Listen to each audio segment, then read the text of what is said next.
All right. Hello, everyone. Welcome to the Thursday, August 15th edition of the Somerville Urban Forestry Committee. Pursuant to the Acts of 2023, this meeting will be held remotely. And we want to welcome everyone here tonight.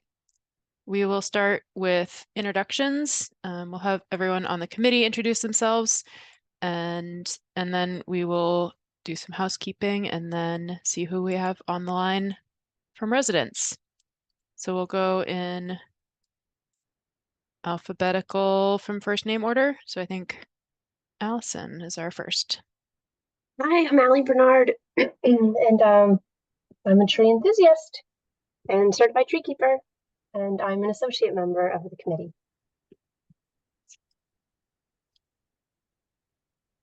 All right, and then I think Adjoa. Hi, I'm Adjoa Ampane. I'm an upcoming freshman in college, and I'm a youth member of the Urban Forestry Committee. And then Kala.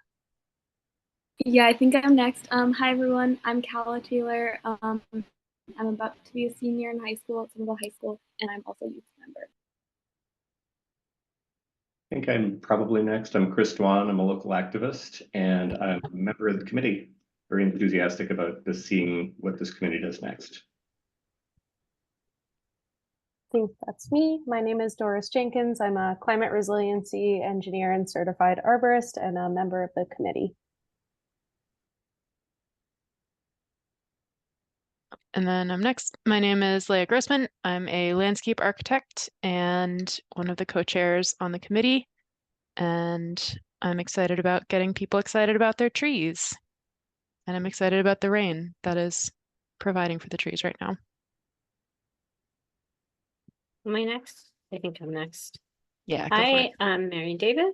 I'm a tree enthusiast and native plants enthusiast and cat lover, apparently, and a member of the committee.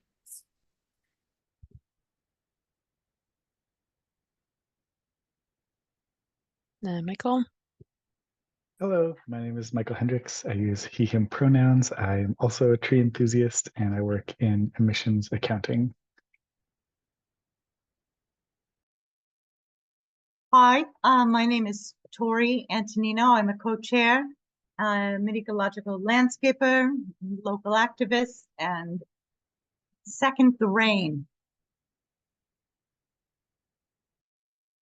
I'm Vanessa Bukili, Senior Urban Forestry and Landscape Planner with the city, and excited about all things trees, and also going to camp near trees next week. That's exciting.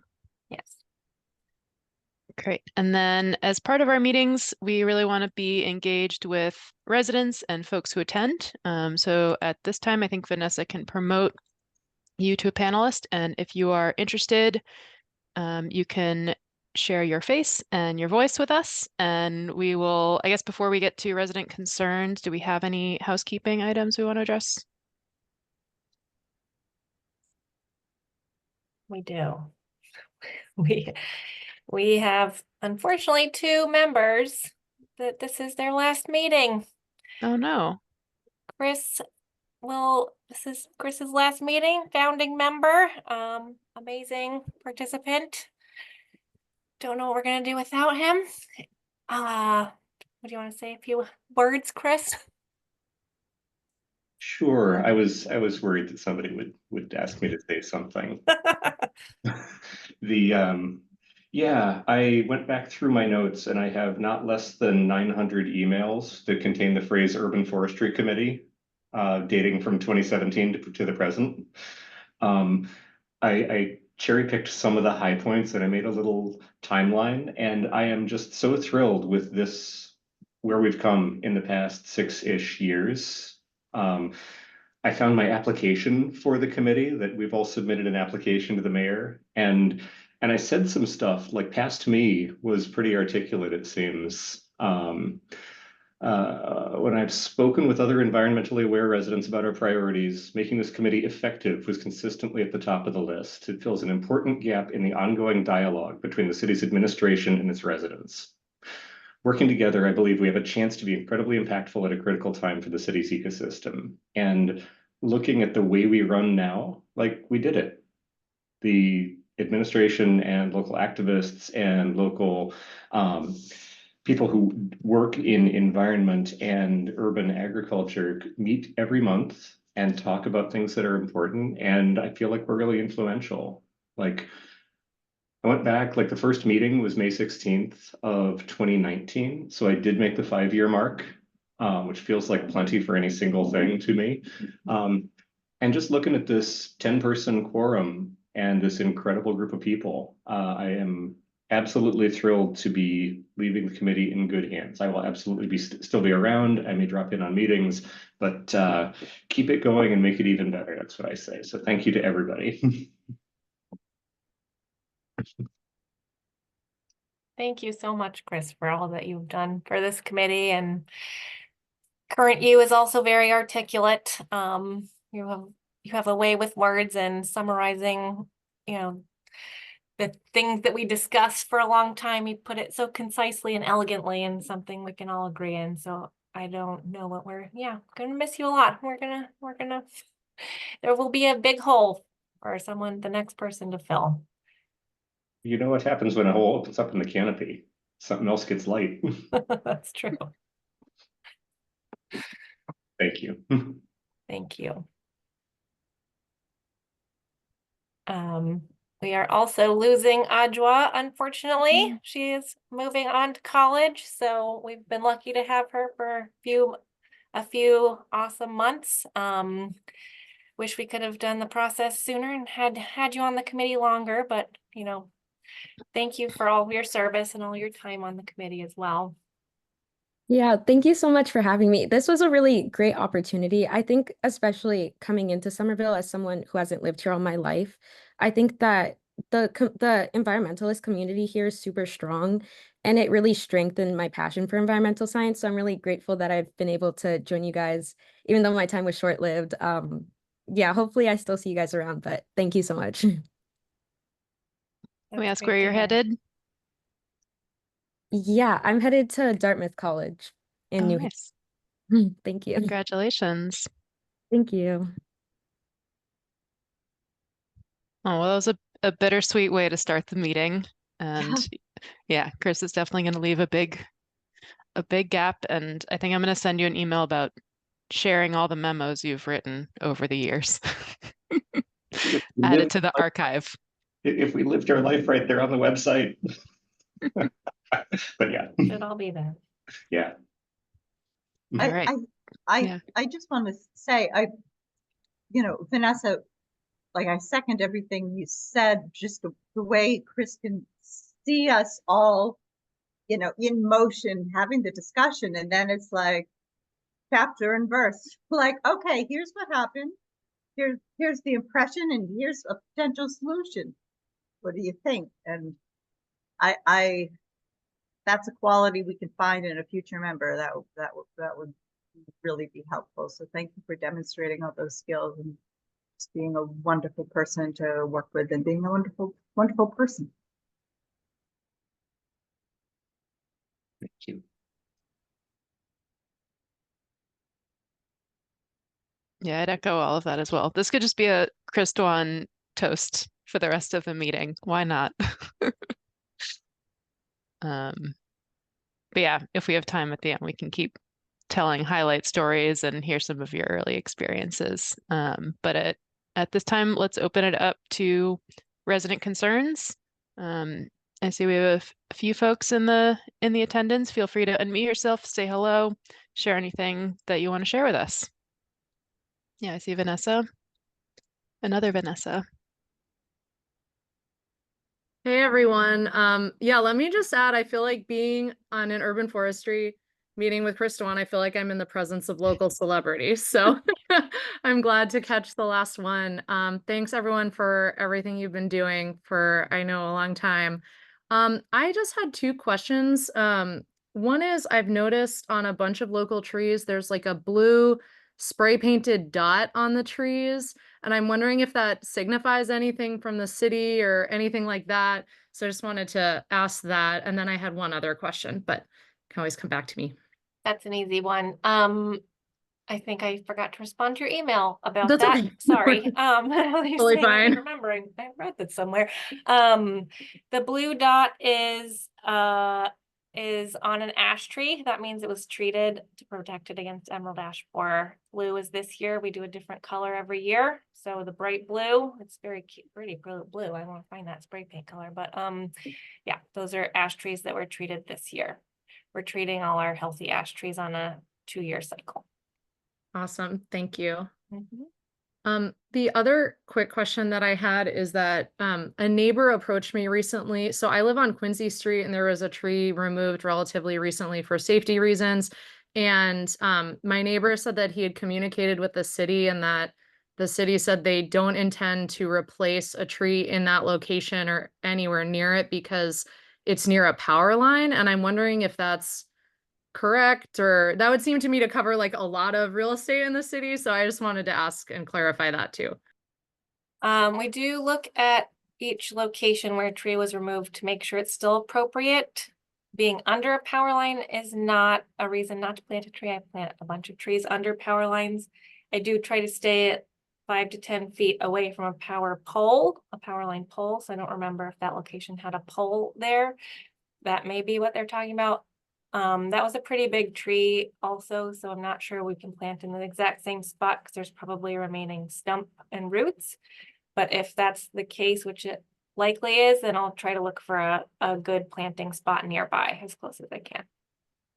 Great. Thanks so much for clarifying. Yeah. We have one attendee that's on the phone that I can't promote to panelist, and it may or may not be Dorothy. So in case it is, I'm going to allow you to speak, but feel free to not speak if you don't want to. You can unmute yourself. I have given you the power, telephone person.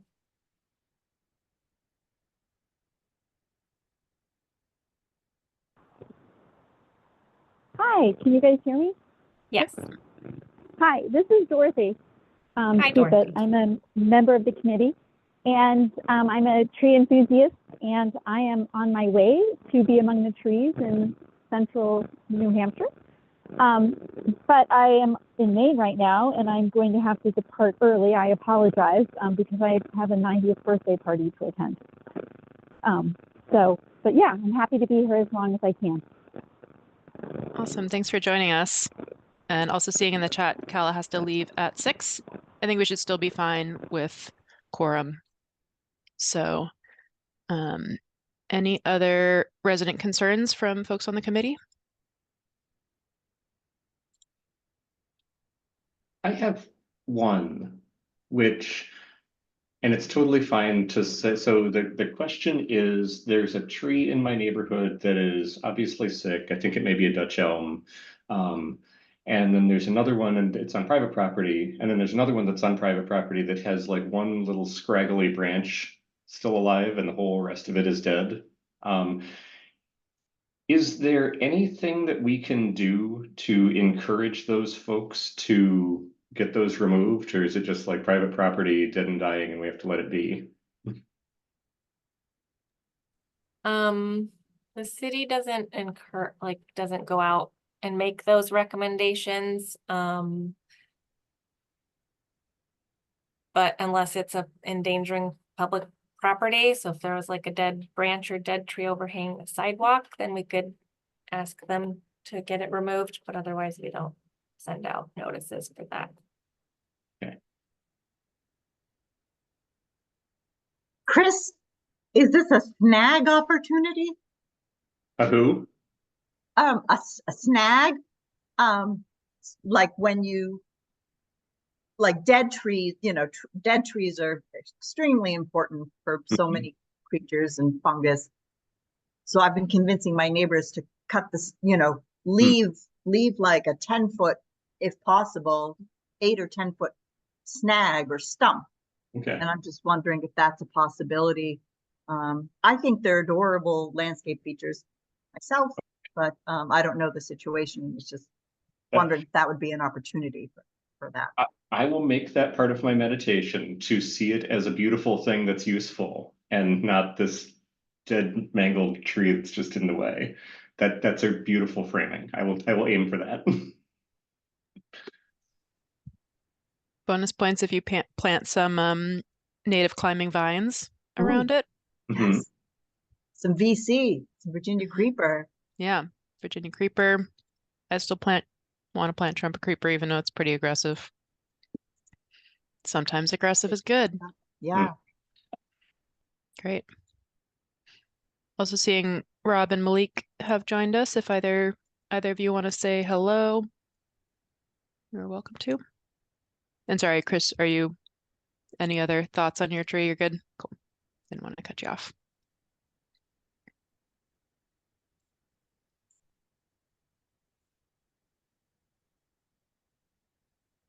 Tori. Sorry for coming in late. No worries. Quick interjection is that I was in London last summer on a family vacation, and we were in one of the main big parks, and they had several snags there with signage explaining why they had left the trees, and it was kind of cool. But yeah, I guess it all depends on exactly where and the aesthetic, but it was neat to see.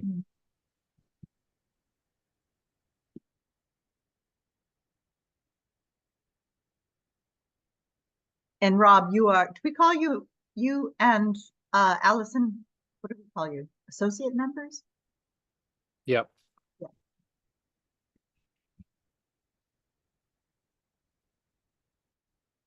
And Malik, you want to say hi? Sorry, I caught you Sure. off guard. Malik Drayton, urban forestry and landscape planner. Thanks for Happy to joining join. us. Yep, thanks. And then Tori, do you have a resident concern? Yeah, I do. If everyone's introduced themselves. Yes, I do. I have a couple. So if you've been to Prospect Hill recently, you will notice two very dead Norway maples. I am okay with their dying, save for we don't know why necessarily. And I preface that with because we can plant something different in their place that will provide more ecological services. They aren't huge trees, though. Again, Norway maples are incredibly invasive and have zero hosting ability for our butterflies and moths. So it's dead. I've talked to a few people.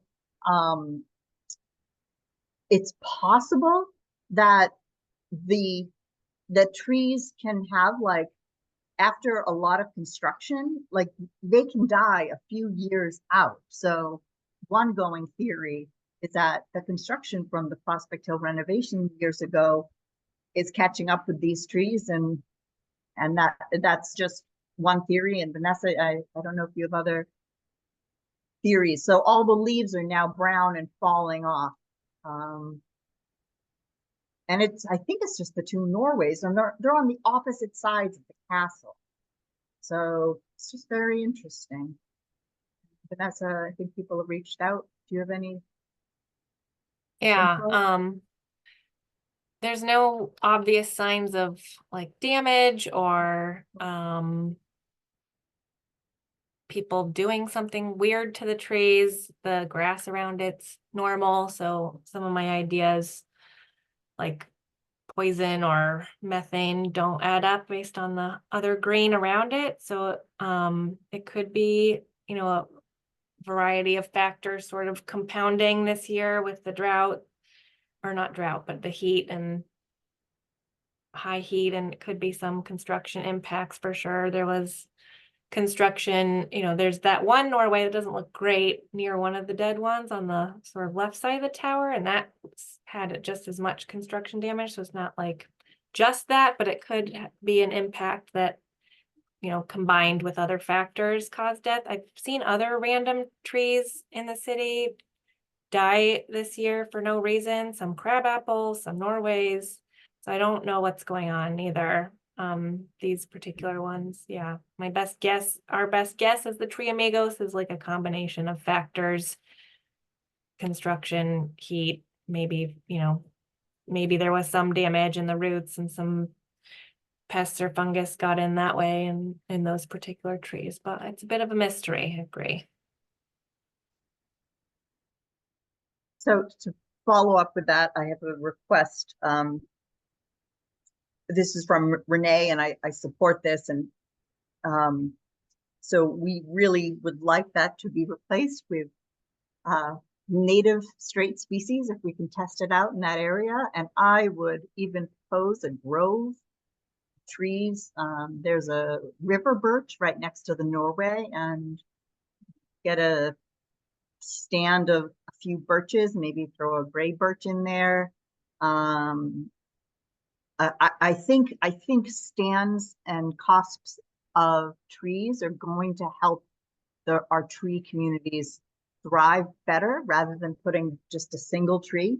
Because ultimately, two trees are going to, the canopy is going to be filled no matter what. If it's one giant tree or two trees or three or four, the canopy still gets covered when the top level. So I think that could be a real fun thing to play with. And there is precedent at Luann David Park. I was a bit aghast to see a grove of ginkgos. My heart went out like, oh, this could be so many other different types of groves. Ginkgos, beautiful leaf. Again, don't host any that have been observed, any caterpillars. So I'm referring that not to gang up on ginkgos, although it's, I think that could be really fun. Doing a grove and maybe like all the layers. So that's my suggestion. And I have one more comment, but I'll take a pause there. I'll definitely look into that. I know Breck has those trees on his removal list, so once they're removed, I'll think about that'll tell me when I can replant, but I'm open to planting, a few trees in each of those areas, as long as it won't impact the current use of the space or visibility. My contracts only cover trees really, so I could put understory trees, but don't have a lot of shrubs. I can't put in through my contract for the canopy layers, but definitely can think about that. Birch would be nice if there's other birch near there. Have you seen the Luann David ones recently? Are the ginkgos looking okay? They were looking good They're before. looking. I saw them in July, mid-July. No, later July. They look great. Okay, good. I was gonna look at that for but yeah, replanting was needed. Yeah, I mean, after it was before the. Well, yeah, they looked fine when I last saw them. Okay, cool. Those were that was a landscape architect design for the whole park. And it's a narrow form ginkgo, so they're quite close together, but they will never get that wide. But definitely, definitely worth thinking about planting multiple trees in those areas. Thanks.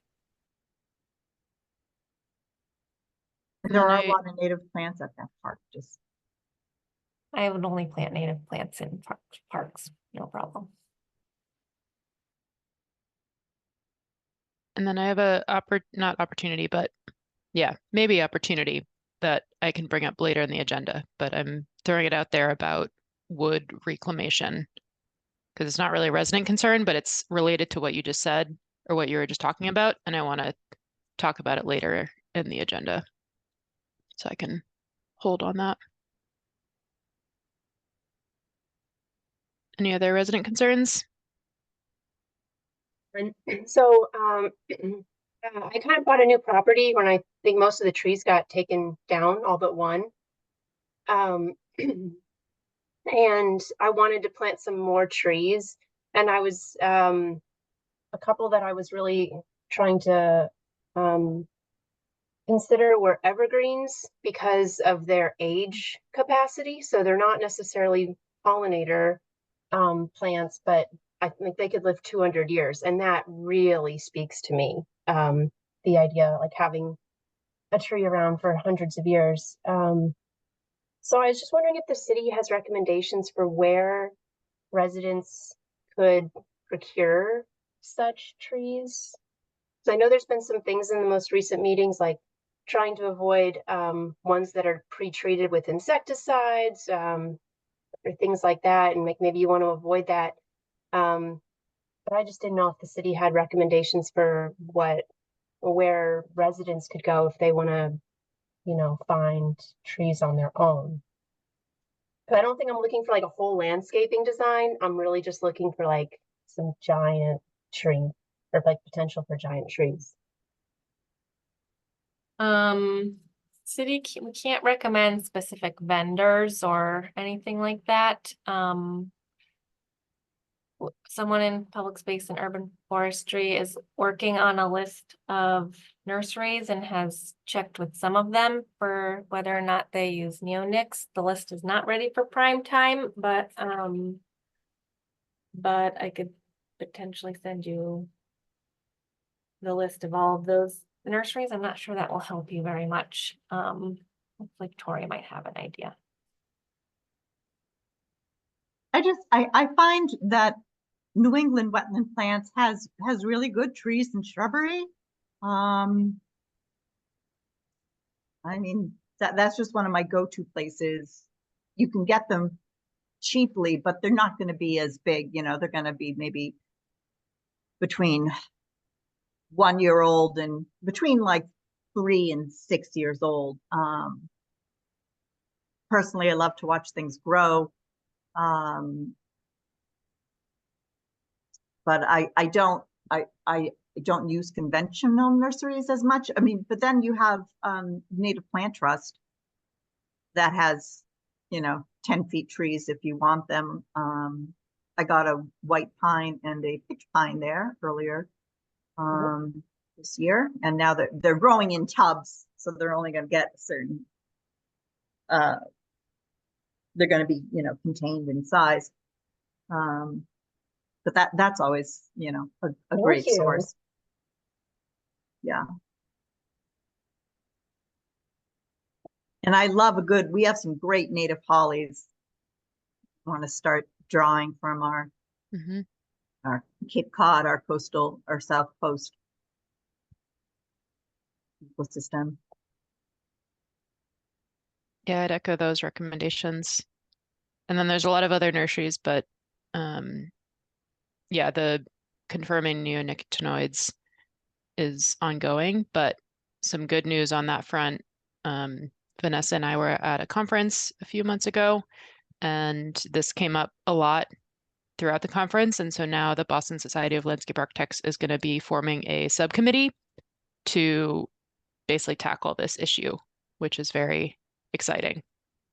I'm debating if I have capacity to join that subcommittee. Probably not, but I want to hear what they do and yeah, see how we can learn from that. And my proposal at the conference was basically for the Boston Society of Landscape Architects to put out a memo, asking nurseries to do this or to publish what their practices are or develop a public stance. So that's exciting news and is going in the direction that we've talked about a lot in the past. And so that was the Boston Society of Boston Society of Landscape Architects. Landscape, cool. That's really cool. Yeah, so that's exciting development. Yeah. And then yeah, if you want I could give you a lot of nursery suggestions. But we can, yeah, feel free to email me too. Can do that offline. I dropped it in the chat, but there's a pretty good website, Grow Native Mass, and they have list of solid like native nurseries. I'm not sure exactly how much tree resource they have, but they do at least have something on their homepage talking about how to choose native trees. So that might be another resource. That's an awesome resource. Thanks, Rob.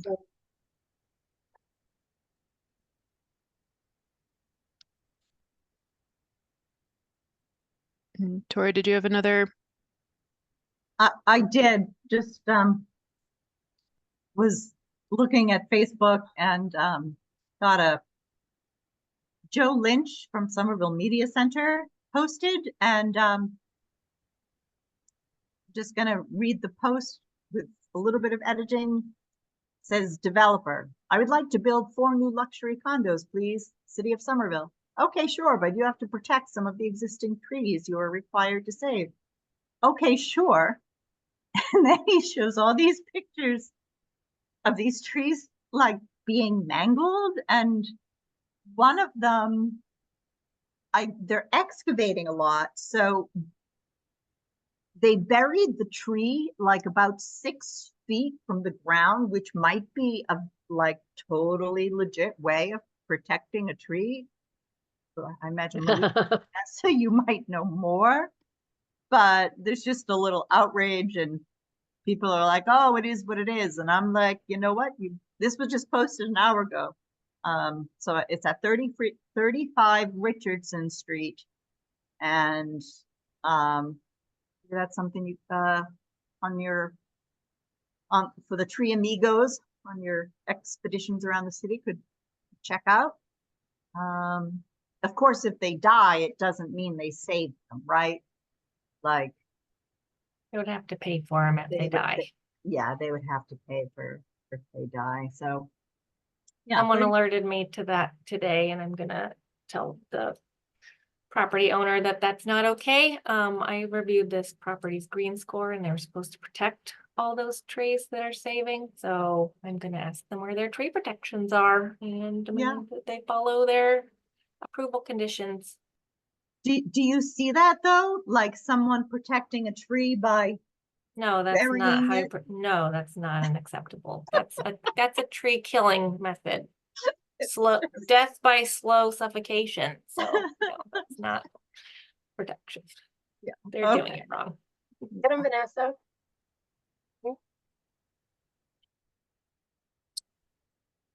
Oh, sorry if I just, and then people just got sort of going with the thread, and someone said, well, what do we do with existing homeowners that decide to cement the entire property? Is that something like, is that one of those things you have to catch people in the act of doing? Like, do you need to pull a permit to pour cement? And you know, and those people who asphalt all around their properties for parking, like, is there recourse for that? So that's another thing that the other thing that came up. I know they're not supposed to do that because it reduces the permeability of the site. That's outside of my area of expertise, whether they need to pull a permit or not. If it's combined with something else, they wouldn't be permitted to do that. I don't think they can just go do it, but I don't know. That would be an ISD question. I was going to say, is that a Nick question? Yeah. All right, I'll investigate. Yeah, so Marion's hand. I just wanted to ask real quick. So Vanessa, like it's been good that we finally got some rain, but we did have that extended period when everybody was getting rain, and somehow we were like, it was like we had an umbrella over our city. And I noticed that in Symphony Park, things got pretty dire, like the park as a whole, and also the tree the young tree right in front of it. And I was wondering, like, do we irrigate these parks at all? Or how do we make sure that they make it through droughts? Some parks are irrigated and some aren't. It depends when it was built and how it was built, and if it was built with irrigation in it. I know Symphony has a water source, but I don't know what that water does. For parks that don't have irrigation, when we don't do anything, we don't have staff to go water all the parks. So we rely on nature to do the watering for us. And when it's not doing that, it's a problem.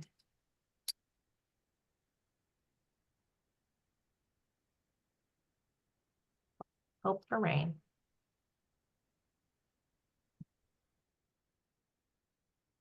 And sorry, I'll ask one more question, unrelated to Symphony Park in particular.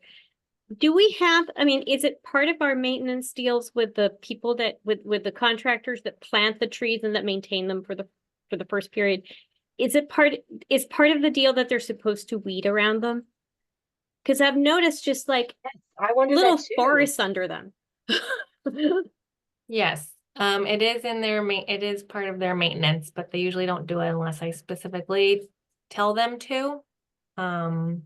And remind them. So if you have specific locations that you're seeing the forests, the little mini weed forests, let me know and I can follow up with that contractor if they're still under warranty. If they're not under warranty anymore, we can put in 311 requests for it, but again, very understaffed right now in DPW, so it takes a while to get to them. Thanks.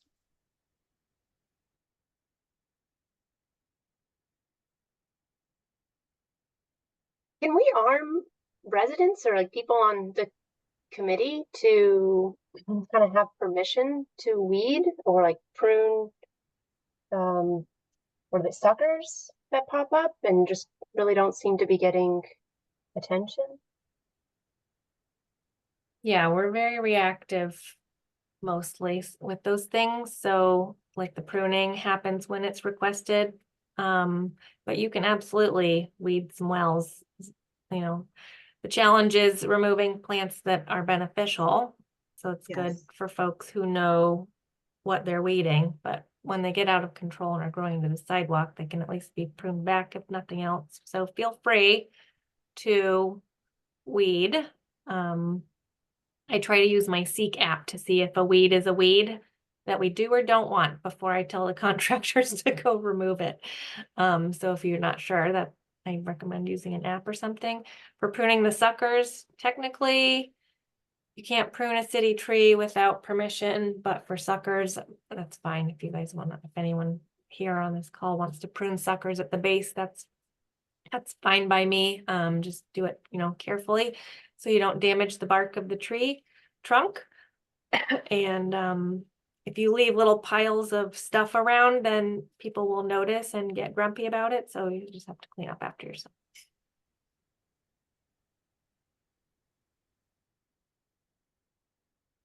Yeah, Leah, I Talia? don't know if you can see my hand. Yeah, go for it. Okay, so I mean, for me, please, if you see a tree well, don't weed it unless you know it's not being taken care of. I care for a couple tree wells in Boston Street. Someone decided to weed it for me and took out a lot of my blue vervain and yarrow and fleabane daisy and all of this path thrush and little blue stem and purple lovegrass, and it was devastating. And I personally think our tree pits are providing pollinator support, even if they're weeds, as long as they're not invasive. They're providing connectivity from one crack in the sidewalk to another. And I don't know how else we are going to connect the city, to green the city, if we don't include our tree wells as part of our greening plan. So I would encourage people not to call DPW to weed a tree well. I would encourage you not to. You can maybe cut it back, or if you want to take out, you see a whole bunch of, I don't know, nut sedge or like lady thumb. But if you're not replanting it, like I really think our tree wells are part of our pollinator corridors, and I don't think they should be actively weeded. I'd like them to be tended to as best as possible, but when I walk around, there's fleabane daisy everywhere. That would be a horrible plant to remove from our tree wells. And there's no evidence that these weeds take away from the health of the tree. In fact, I think they do just the opposite. I don't know if that's a memo. So I mean, yes, that's why we're here for the Urban Forestry Committee, to introduce new ideas and have discussions like that. So Yeah, Chris. Yeah, so this connects to one of my, and I'm cognizant of the time and that we're still just kind of in the free form part of the agenda. But the bump out planters on Beacon Street have long been a source of confusion. And if you want to just see the array of what can happen, take a walk or a bike ride down Beacon Street, and some of them are just mud pits with tire tracks, and others are these beautiful, like the Bicycle Bell people up by Oxford Street do a great job. Beautiful little garden. And I have also had the experience with doing some lightweight tending on a pit and then having somebody else come along and clean it up. And it is devastating to have somebody else tear out your garden. So there's totally space for some signage or messaging or something. And I know that that will wind up being a whole program and we'll have to talk about how it works or whatever. But I think I agree with Tori that there's that these little interstitial spaces have the potential to be useful for the ecosystem and beautiful. And if they also have the opportunity to make neighbors fight if we don't communicate who's supposed to take care of them. So I leave that to the future committee to figure out. I think I'll say that they, like, part of it is that they do, some of them do start looking really, really messy. And then others are like, I mean, like, certainly when I see black swallowwort, it's black swallowwort. I mean, like, and I see a lot of stuff out there that is just crappy invasive weeds.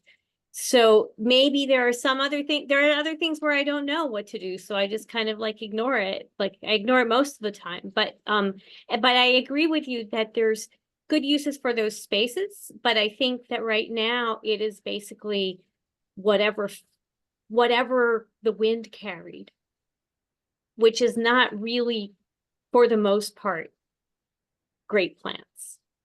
At least not in my part of town.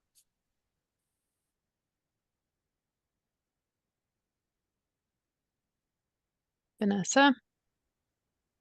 Yeah, I agree with both sides of that. There are plants that are planted intentionally and can stay and, you know, they're not harming the tree, but random invasive plants that are in wells, I feel like can be cleaned out. They're just going to keep spreading if we leave them, and it makes it look unkempt in a bad way. And, you know, there's the cues to care or the broken window effect, where if the tree well looks like a trash pit, then it's going to start collecting trash. It's going to start being the dog bathroom.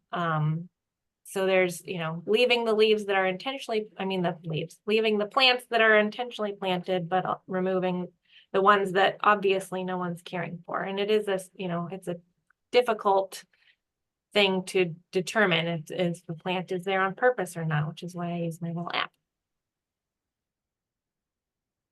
I can also share some photos from the baby tree pits when we get down in the agenda further.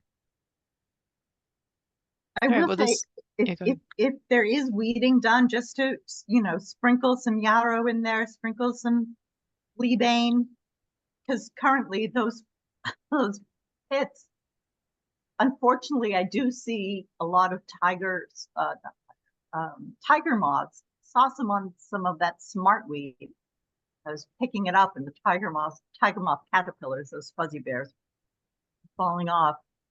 So I guess I would advise, if you're pulling, just try to either replant or reseed, because there are little creatures living in there, and I want to hear crickets at night. And so I guess I really like the idea of, you know, perhaps having some signage.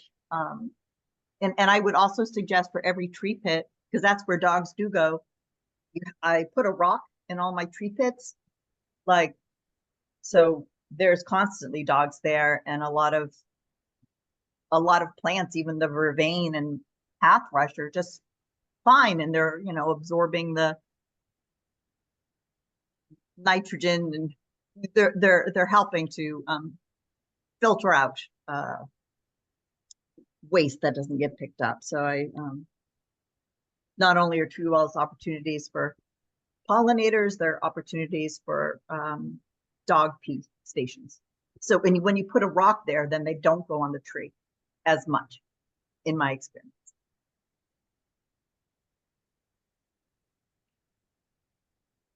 Nissa? Every time I've learned to plant, it's like that if you really should tear up what's around it at least to let it get stable, because it does present competition for the tree to grow into the healthiest tree it can possibly be. So I'd hate that we made an environment for pollinators in a space that is specifically made for a tree, and now this tree that could have made it to 70 years is only going to make it to 50 years. And the most carbon impact we're going to have from that tree is going to be in year 50 to 70, not in year 1 to 5. I disagree with that premise. And I've been in dialogue with Doug Talamere on this issue. So I will send you an email that he wrote to me regarding that. Like, I'm reading the ISA guidance on that. Yeah, I just don't think that a lot of these are tried and true. I believe that a lot of industry standards are not tested and are not true.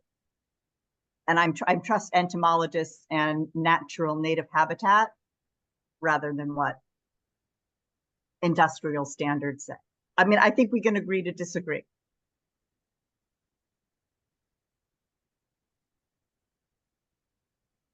Yeah, I'm not trying to disagree, but really trying to get to a place that is the right answer. And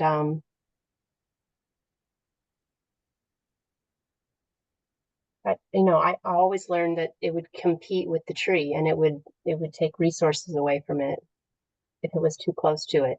Or at least like you need with it, like a ring. Like what would be ideal would be mulch for a tree, right? Green mulch. No. See, I mean, I don't know if we're going to come to a conclusion tonight.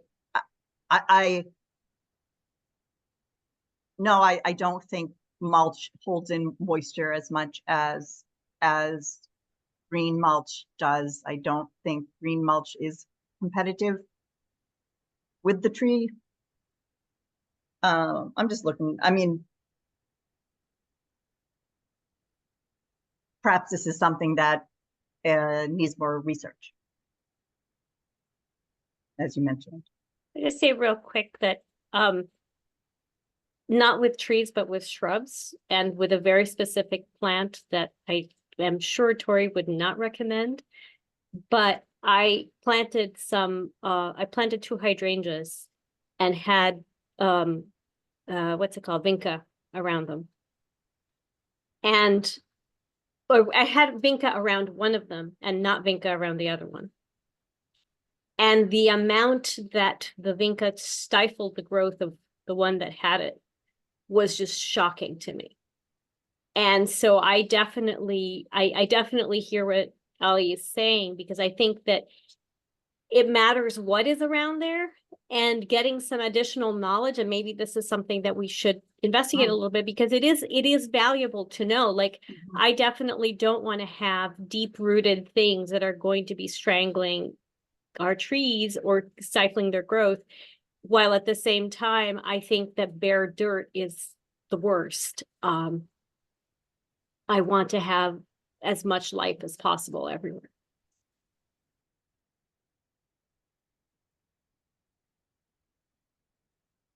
I've also, I was trained that mulch is the right thing. Big, nice chunky mulch will last longer. It helps, suppress weeds and hold in moisture. I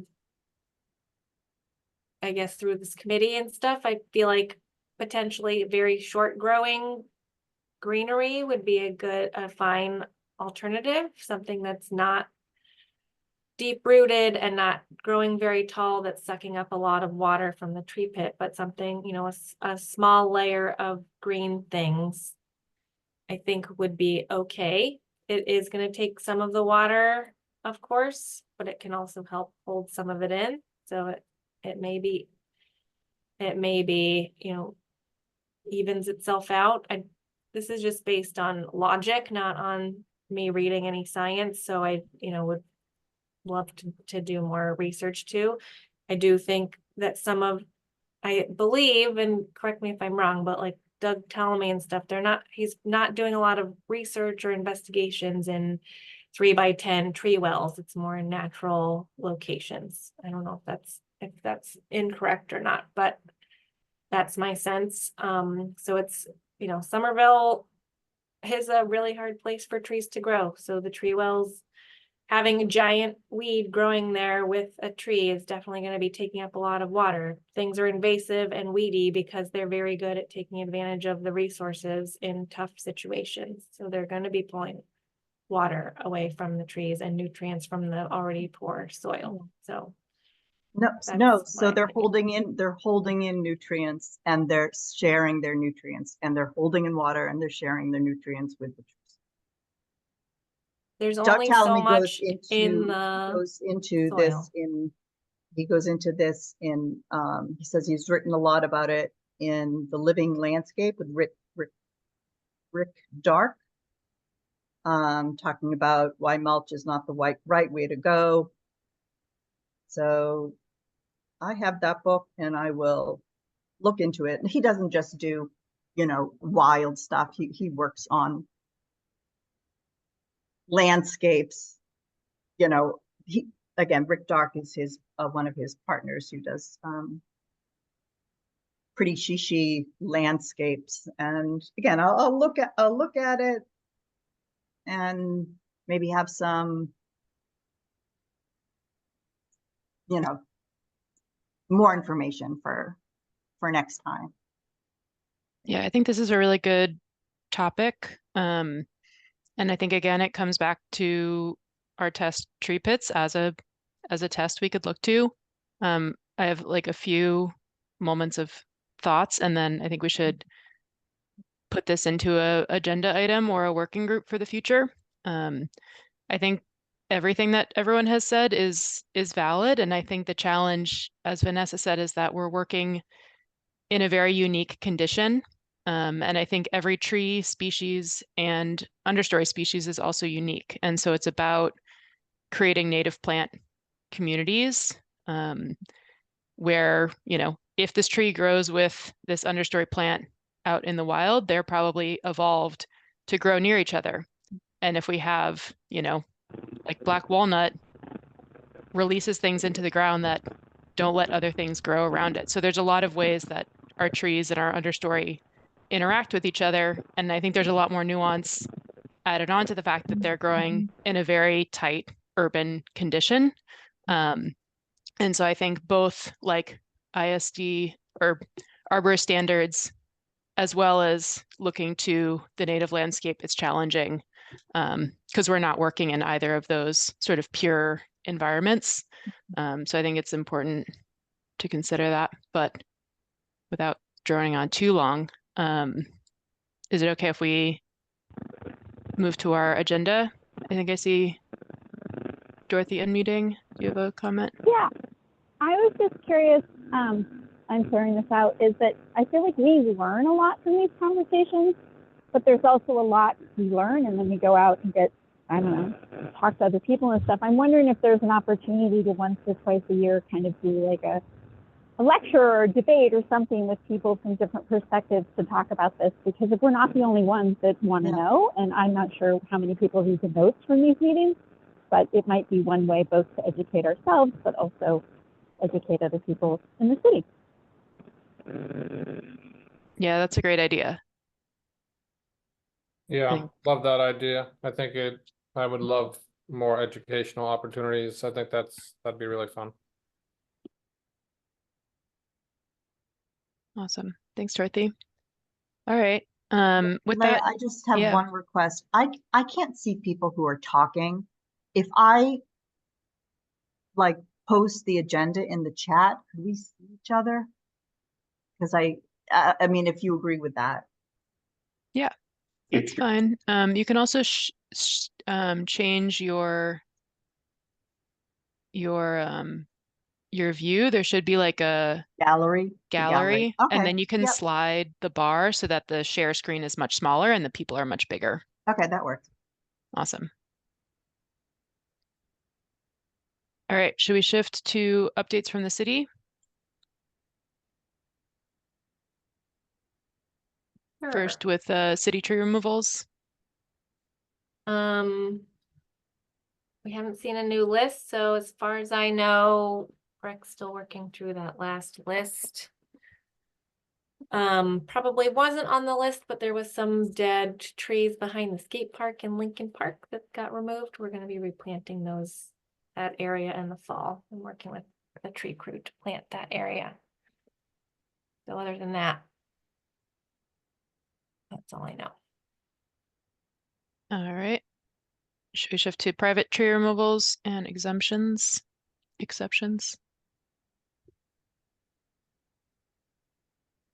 Alrighty, I'm just going to open my page here and then I'll go over it.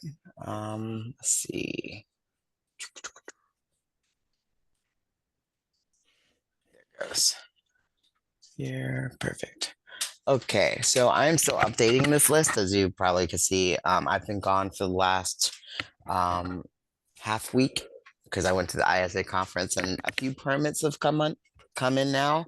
We're up to the 38th permit for the year, and what has not been issued or is pending is minimal at this time, aside from those.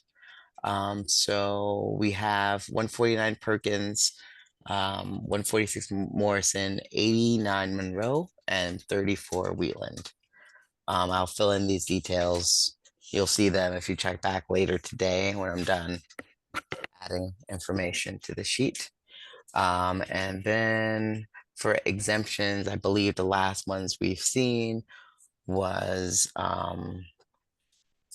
we haven't been getting a lot of exemptions recently. We've been getting more permits, which is a better sign, so we can get more information and keep more track of what's being removed.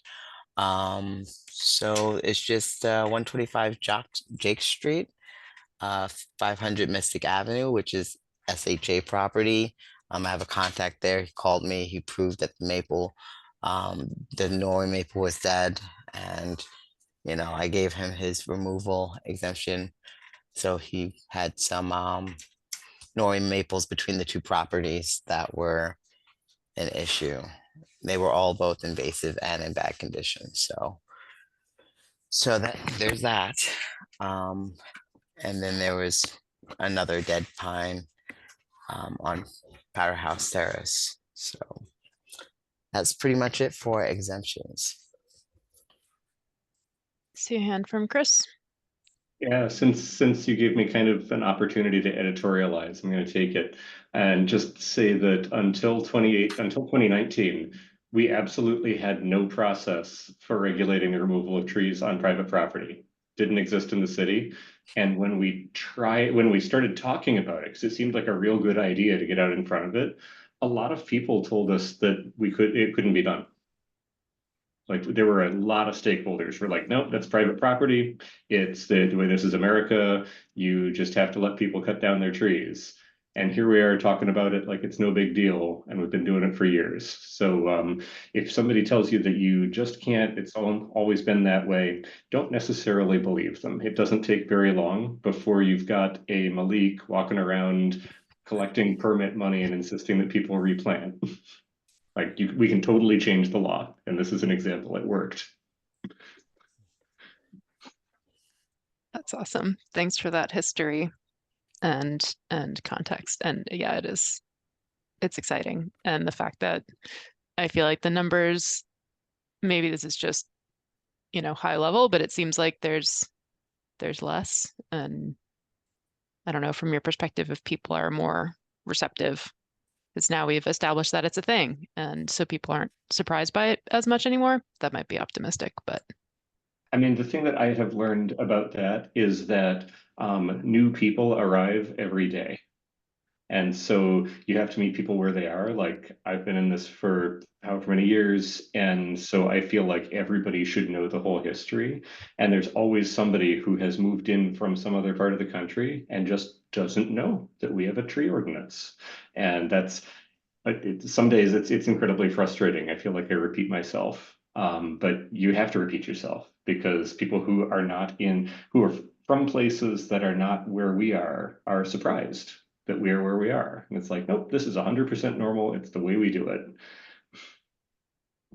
And yeah, I think that in the city, things are definitely getting, like we're developing a critical mass of people who know that, like, oh, Somerville takes care of the trees on private property, and you don't just buy a lot and clear cut it, you know. But there are always people who are surprised by that. Companies too. Yes. But that's the great thing about a law being a law. So you can say, nope, this is the law. It was approved. People don't generally ask when the law was approved, so that also helps. All right, great. I'll shift back to the agenda if there's nothing else on this one. All right, Pollinator Action Plan Advisory Committee updates. And is this still an update topic? A little bit longer. I guess not exactly the committee, but the plan is in its final. All of the comments have been received by the consultant. So they're doing their final edits, and I think the final plan will be released, I forget now, end of the month, sometime in August. So this won't be, well, I won't call it advisory committee next month, but maybe it'll be like, here's the final thing, go promote it. That is one thing we're going to need to work on next, is how do we get the word out about this awesome plan? So once it's done, I will tell you. It's almost done. Great. And I think it would be great to hear updates even beyond, even if it is takes a different form. So yeah. Any tree preservation ordinance updates? No progress since last time. I still need to have one internal meeting with other departments, and then we'll get it to the mayor and the city council. Hopefully next time. All right. And then related job postings and RFPs. I feel like I looked at the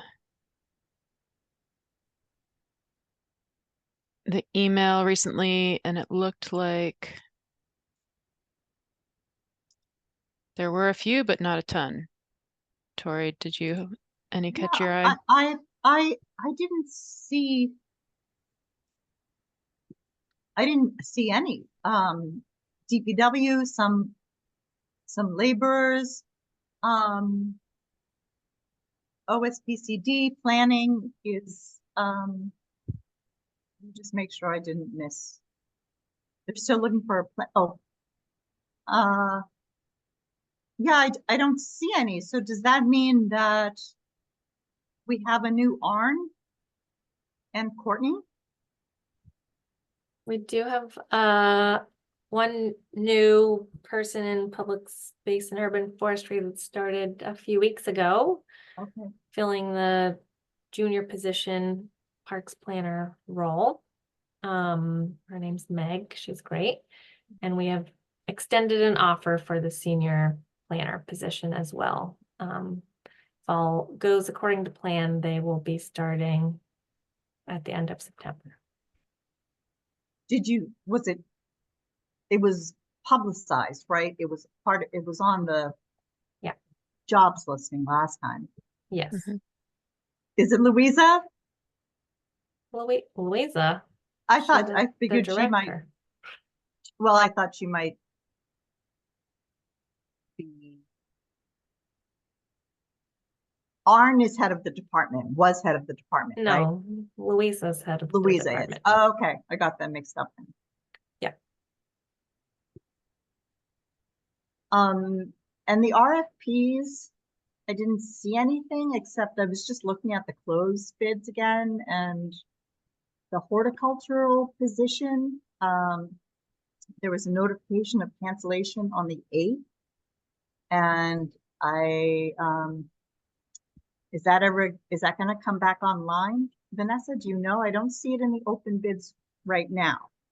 Sorry, the horticulturalist is what you're saying? Yes. Yeah, we had that, it was up very temporarily and we hadn't made the required edits to it, so it came down. It will be we're probably gonna make edits through the fall and it'll be posted for a spring start.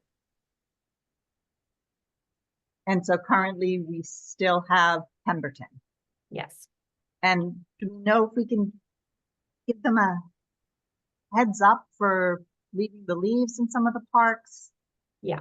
Um, They're not gonna do the final fall. There won't be any work done after September.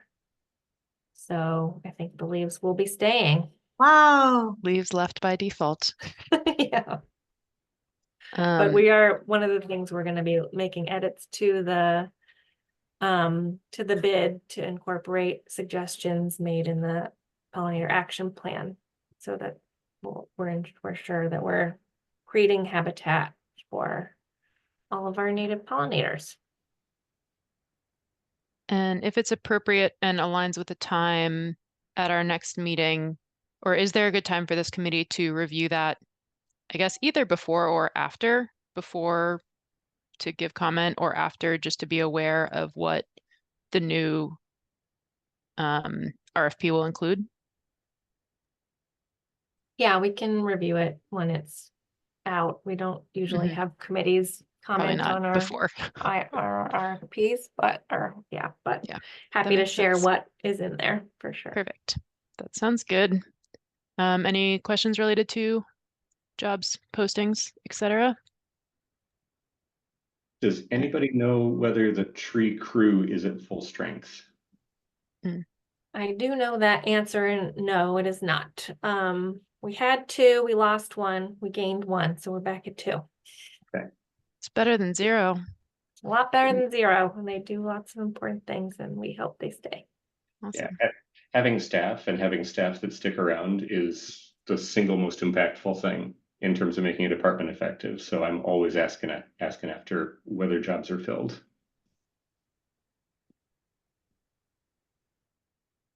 And if they ever want to come talk trees with us, the door is always open. But all right, any updates on UFC structure? Trying to remember what this item. Thing we're supposed to do in that realm, maybe we should rename it, is review and fill in the document of questions and onboarding. I did not get there still. All good. I guess on this note, I do want to applaud Michael for reaching out and instigating little check-in meetings with existing folks on the committee. He was very patient in finding times to meet, but I think it was a really helpful moment to give him some context on how the committee originated. And yeah, gave me some ideas of things to add to that document. So I'd encourage other newer folks to do that as well. I know it's something I wanted to initiate, but fell off the list. So I definitely empower you all to reach out to existing committee members just to get a sense of things or ask questions or ask how you can do more or etc. So just wanted to add that to that category. This is Dorothy.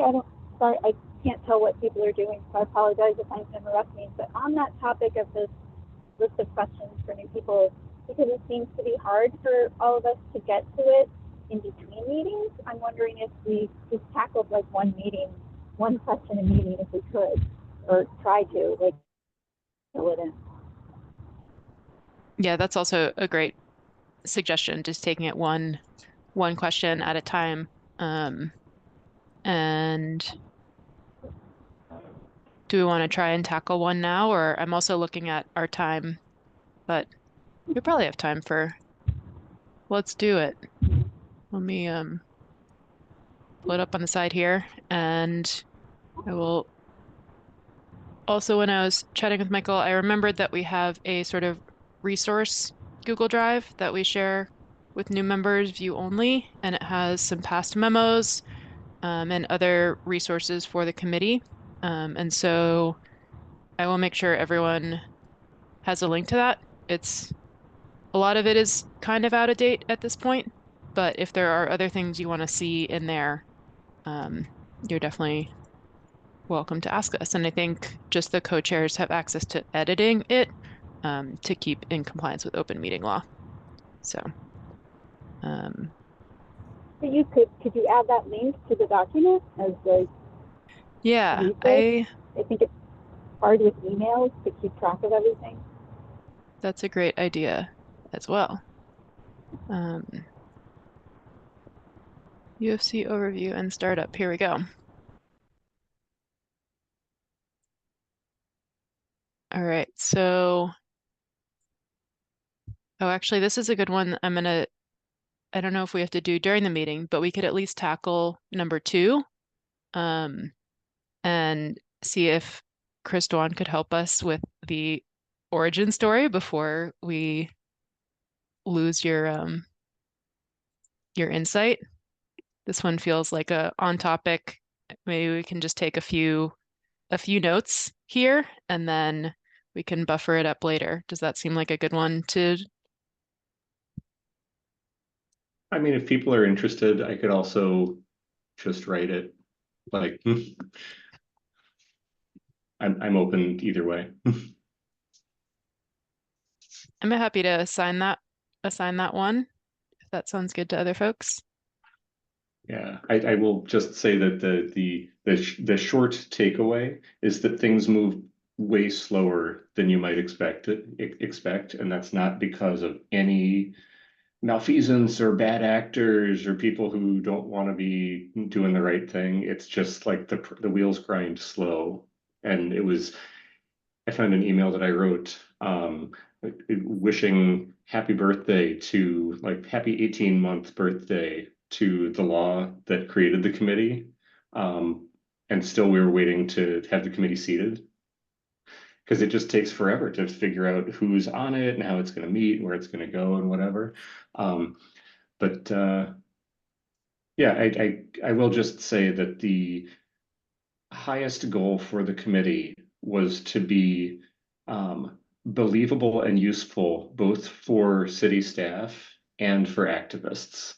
Like, there was every possibility that we would create a committee and there would be a strong adversarial relationship with the real activists out in the community, and the city and the committee would not be terrifically useful, right?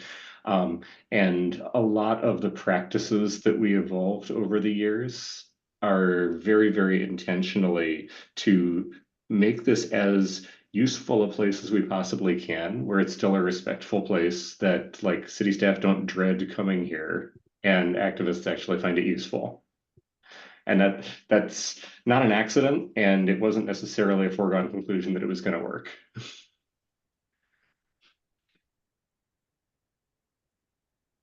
I like that little informational stump speech for the history of the committee. So if you're okay with it, we can task you with your departing task to fill in the short history of the committee, and then a selfish one of if you have, like, all the memos you've written in one folder and you want to just drop them at me, I can add them to our shared. So Dorothy, great suggestion. I just put the link to the shared Google Drive in that document. And there is, without spending too much time on this, there is a committee memos folder that actually Chris Dwan created. So actually, even better, Chris, if you want to just drop them all in here, save us some steps. It looks like these were some of the first initial ones. So great to get some history in here, and then we can keep tabs of things that we memorialize, whatever the action verb of memoing is. Okay, great. I will give credit where credit's due. Vanessa has worked with the webmaster to put all of the ones that we actually approved on the website. Awesome. That is great So as we well. can also have them in a drive, and that is another incredibly powerful move. If you can sneak something onto the city website, it gives you absolute high ground in a conversation where somebody's like, well, nobody knows this. I'm like, it's on the city website. It's on the website. It's Googleable. Yeah, the fact that I wrote it is irrelevant. It's on the city website. And this committee voted on it. Yes. This And might not always be unanimous, but I believe they go by simple majority, but in most cases, they've been more than simple. Yep. That's great. All right, keeping us on track to get to more exciting things. Should we jump into ongoing work updates? If there's no other, I guess, I don't know if new member interviewing is also under the structure, but with our two unfortunate departures, will we open up again with two positions or two member openings? Yes. Cool. All right. Great. With that, and I don't know, how soon do you think those are going to be like posted and up? I'd like to get them posted soon, but I'm out. Probably I can get it done early September. They need to be posted for at least a month. Okay. And then So interviews would happen after that? Yeah. Great. All right. We can jump to Adopt a Tree. Vanessa, thank you for your more recent email. If you want to summarize what you said, it was a relief to my lack of scheduling the next thing, but Sure. I did tell everyone last meeting that was here at least that, we're getting an updated tree inventory, so that will cover a lot of the needs that the Adopt a Tree volunteers have been used for in the past, and I'm putting the signs on as I go check the tree initially, so a lot of the steps are done. As I was checking today, though, some of the trees, I was thinking maybe it would be good to outsource or crowdsource, UFC source the review of trees that are coming out of warranty this fall. It's not that, it wouldn't be a huge ask, but it would really be a huge help to me. If anything's dead that's not already on the replacement list, then I would like to tell the contractor sooner rather than later. So maybe we can make a very, very tiny warranty program review. Yeah, that sounds good. And it aligns with some stuff I was talking with Michael about this week. I feel like a big benefit of Adopt a Tree is getting us out into the world and interacting with our trees and looking at our trees and happening upon people walking by and them being like, what are you doing with this tree? And you're like, I'm inventorying it for weird bugs. And they're like, whoa, that's so cool. And I feel like that is an important piece of what we do is interacting with the public and interacting with the trees that we're advocating for. And so I think figuring out a way to keep the sort of spirit of Adopt a Tree alive. And yeah, this seems like a great way to get us out into the world.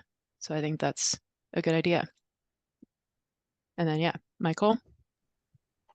Yeah, I would just say I would love to help support the Adopt a Tree program in like any capacity, whether that's like walking the streets and checking on trees, or Leah was kind enough to show me some of like the back end work to like message volunteers and some of the cool stuff that already exists. I think it's a fabulous program, and agree that like it's also a nice like public way to get curious Somervilleans to ask questions about it that they're already interested in. So yeah, if there's work coming up or work we're looking at volunteers, count me in. Awesome, thank you. Yeah, I think Kala had her hand raised, and then I see Marianne's hand. I was just gonna say, I remember we were doing something with like the mapping system, and I kind of like forget what ended up happening with that. Did we ever like find a solution for that? Yeah, that's a great question. So I think that's what we sort of waffled if we were going to do the map or the old school Google form. And I waited long enough for Vanessa to tell us we don't actually need to go out and do the inventory, which is great. But I think when we do this next round of inventory, we still will have to figure out what the best approach is. And I think it might still just be the Google form. I realized recently that in the map application, when you're editing it, you could actually drag and move a pin. And so I think it might have the capacity to make some very complex data. So I was trying to optimize, but we either need to find a better, more streamlined way to optimize or just use the old approach of using the Google form and entering the addresses for each tree. Or it might be a different form entirely for the warranty check-in. So I think, yeah, we should think about this, and if it's the same team as Adopt a Tree, I assume it should be, and we'll loop Michael in. And I want to pull. I know Marion had your hand up. It was sort of a related question. I was just trying to figure out like what are we like, how can we make this as easy as possible? Because I know even when I was looking at the Symphony Park situation, and this is partly me, I need to figure out an effective way to communicate even with Vanessa. But like, I was like, how do I report this easily? I don't know. And like, certainly like I'm on walks every single day. So certainly in like the eastern half of the city, I could be doing a ton of documentation of the condition of all the trees, and I just don't know how. So I'm incompetent. And I need help to be competent. I'm curious, maybe this is address it, but yeah, is there a recommended way that like residents or individuals should report like potential tree issues? Yep. 311 is the best way. You can do 311s for any size tree. There's a tree removal request 311. There's a arborist and tree maintenance request. If it's a young tree, there's a young tree maintenance request, but I'm not sure that the public sees that. That might be internal only. But if you see one, you can use that one. For someone like Marion, if you have a whole bunch that you want to report, if you could send me an email with a list, that would be the easiest way for me to be able to follow up and see if they're under warranty or not. But if that's not easy for you to do, then you can send one-off emails. If it's just here and there occasionally, you can either put in a 311 request or email me directly for a small tree. Or for any tree, you can email trees@somervillema.gov. Because I think, what would be the ideal for me would almost be like, and this is where email is not necessarily the best thing. Like, I'm walking around, I've got my cell phone in my hand. It's very easy for me to take a photo. It's very easy for me to figure out where I am. It's quick to look and like write down the nearest address or whatever too, or whatever. But like sitting down and then inventorying that into an email and all of that, and like certainly the photos would not be easy. So like if we could figure out a way to do this more elegantly and easily, I think that would be very good. And it could be something that we offer to citizens and not just to the board, to the committee. I mean, it sounds like the 311 app would be your easiest solution. You can put the address, put a picture in. It's already set up. We're not going to make a new system just for that, but yeah, I can vouch so for your phone. I've used the 311 app quite a bit, and it's very easy. Or I'm happy to walk through it with you if that is helpful as well. But yeah, I think it can locate you, but you can put a dot on a map and you can upload photos with your request. And how efficient is it at delivering messages to Vanessa as opposed to some person who then processes it and may never get to you? All the tree requests are processed by me or Breck. And Breck sends them to me if they're for a young tree. So we see them all. And what's cool with that is you can also see all of your old requests if you like make an account and sign in. And I believe you get like follow-up emails, which is nice if it's something that's not, tree related. Well, thanks. I will say it totally depends on which type. The type of ticket that you put in matters a lot. So for trees, they all go to the right people because several of us have pushed real hard to make that true. If you put it in the wrong way, Sometimes it can go elsewhere, and it's sometimes unclear where it's who's supposed to follow up on it. If you go to the city's data portal, you can see all of the 311 requests that have been put in, and you'll learn that we have some people who are super, super enthusiastic about narking on their neighbors. So what I usually do is, if it's not a tree thing, like for trees, Vanessa and Breck are great. I make a note of the number, and then I email the person I'm trying to reach. I'm like, hey, I just put in a 311 request with this number, and then they've got the internal thing, but also they can go and say, oh, that's not really this kind of request, it's this other kind of request.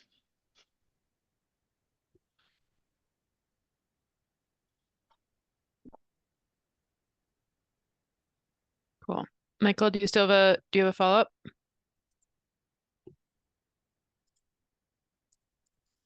Or perhaps walked away? We'll assume the latter. We also have a tree check-in form, which I don't know where that goes to, but that could also be, it's just like a simple Google form that's not related to the adopt a tree, but it's just like anytime you want to give an update on how a tree is doing, we have that form. But I think for anything serious, 311 is definitely the best way to go, because that will get to Vanessa's database. Like if his tree is dead or if there's a hazardous branch or whatnot.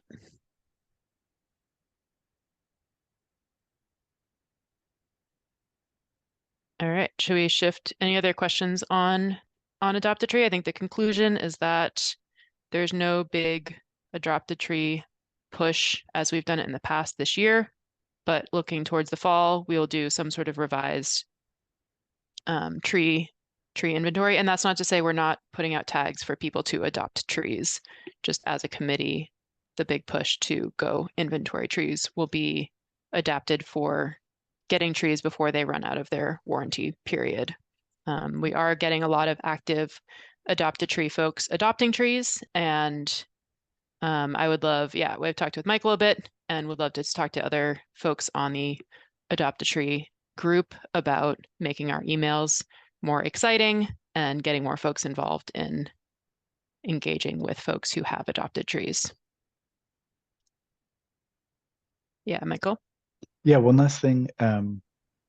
I don't know if other people would be interested in this, but Vanessa, are you allowed to, and would you be comfortable, or would the committee members be comfortable having you share the emails of committee members with other committee members? I don't know if I should already have that in email, but that's something that I was thinking about recently that would make it easier for people to reach out to one another. Yes, I can do that. We have changed members, so it would be good to have an update so everyone can communicate. I just want to reiterate, we need to make sure we follow open meeting law. So never talk about any particular topic with more than a quorum of people, unless you're in a meeting. Thanks a lot. On the tree inventory, Vanessa, could you confirm or deny that they are the funny camera car with the multi-directional cameras, and they're using AI to do it? That's both scary. Super cool. They were on my street, and I'm like, why is Google here? And it's not Google, and it was some other company. And I Googled them, and they do tree inventories. I'm like, are we seriously that far in the future here? Yeah, we're one of the first cities that's doing it. Is it the startup that's on School Street? No. Okay. Nope. They're working with DV Resource Group in the United States, but Green Hill, I think, was developed in the Czech Republic or somewhere like that in Europe. Or they're working with them, but the system was developed there.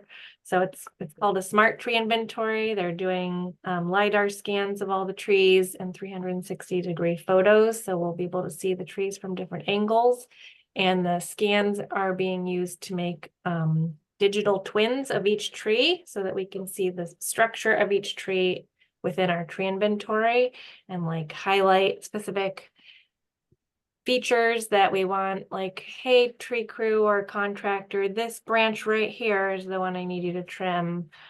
We can look at yeah.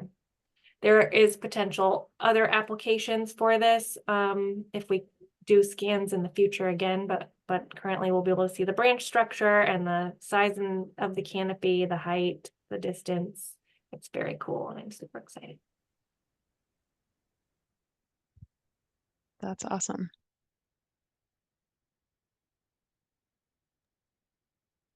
All right. Michael, do you have a question on that one? Lingering hand. No, sorry, I need to No, you're lower good. that hand. You're good. You're good. All right. Next up is outreach. I know Summer Streets just happened. Did we attend?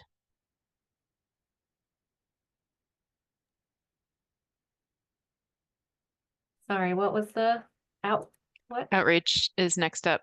And We did not do any summer streets. No. We missed them. There's still the Halloween one, right?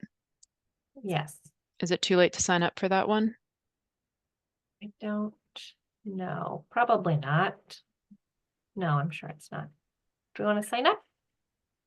Sure. That's the best one. It is the best one because everyone's in the costumes and you get to eat candy for hours, and Tori brings things to make magic plant wands. So not to be missed. Does someone wear a tree costume? Ooh. I was at Astor last year, but Wait, I don't when think is we've this?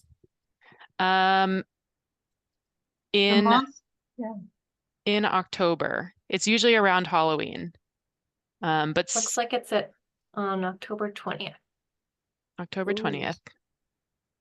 And they close the street and everyone comes out and there's lots of tables, and it's a great way to get people excited about what we do and share resources. I will happily participate, but only if I can wear a flower costume. By the way, 100%. we could probably go to the costume library at are you familiar with this? The costume library? So No. there's this costume library in the back of an Episcopal church in Back Bay. God, I forget this. But anyway, it's like all these different theatrical props, all these different theatrical costumes go there afterward, and then they can be borrowed. That's amazing.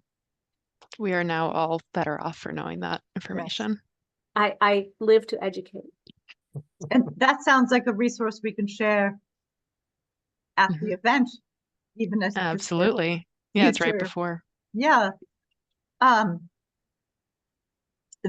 worked with the mayor's summer jobs program with the climate justice kids, and one of their activities was helping to make seed packets for tabling activities for us. Well, not just us, for anybody in Chesapeake, but for the city.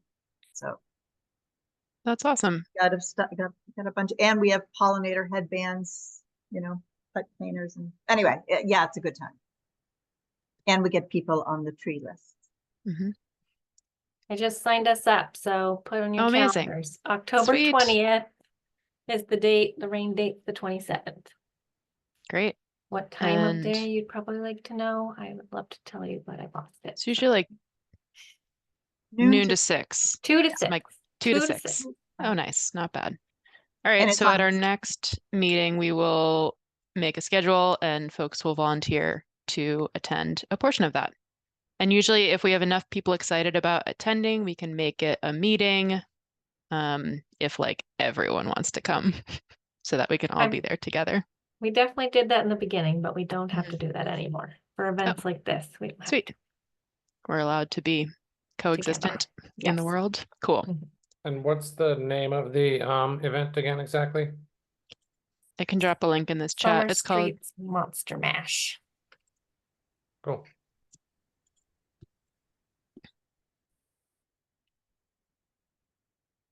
And sometimes we get it. Oh, sorry. No, we can talk about that at the next meeting. I'm going to start. Great. I just dropped that might be from last year, but no, that's upcoming. Cool. And yeah, we'll probably look for someone to be a head up the organizing of that, or if anyone's interested, I can walk through the steps that we've done in the past to make an event like this happen. All right, anything else on outreach? I don't think we've had any meetings that I've been aware of. All right, go to species selection and planting protocol. So I have a request. I need Mm-hmm. somebody to take lead on this. I have been having some problems with my health, and this I need help. So is anyone willing to share the SAP?